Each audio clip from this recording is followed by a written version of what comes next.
இந்த வாழ்க்கையின் யதார்த்தத்தில் வெளிச்சத்தில் வாழக்கூடிய எல்லோரும், நானும் நீங்களும் முதற்கொண்டு ஒரு நாள் இருளை சந்தித்தே ஆக வேண்டும். இறைத்தூதர்கள் கூட இதில் விதிவிலக்கு கிடையாது.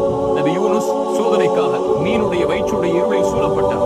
நபி யூசுப் கிணற்றுடைய இருளில் சோதனைக்காக அனாதையாக விடப்பட்டார். நபி இறைத்தூதர் ஸல்லல்லாஹு அலைஹி வஸல்லம் அவர்களும் அவருடைய தோழரும் தௌருடைய குகையில் இருளால் சூழப்பட்டார்கள். இறைத்தூதர்களே இறைவன் வெளிச்சத்தில் இருந்து இருளை நோக்கி தள்ளினார் சோதனைக்காக என்றால், நானும் நீங்களும் எம்மாத்திரம் இந்த இறைத்தூதர்களையும் இதுபோல் இந்த உலக வாழ்வில் இருளை சந்தித்தவர்களையும் அதிலிருந்து வெளியே கொண்டு வந்தவன் யார் தெரியுமா? குர்ஆன் சொல்கிறது, அல்லாஹு வலியுல் லதீன ஆமனு, ஈமான் கொண்டவர்களுக்கு, இறைவனை சார்ந்தவர்களுக்கு இறைவன் தான் நெருக்கமான தோழன். அவன் என்ன செய்வான் அந்த தோழமையில்? யுக்ரிஜுஹும் மினல்-ظுலுமாத்தி இலன்-நூர், இருள்களில் இருந்து வெளிச்சத்தை நோக்கி அவர்களை அழைத்து வருவான். இறைவனை சார்ந்திருந்தால், இருள் நம்முடைய வாழ்வில் இருந்தால், வெளிச்சத்தை நோக்கி ஒரு நாள் நாம் சென்றே தீருவோம்.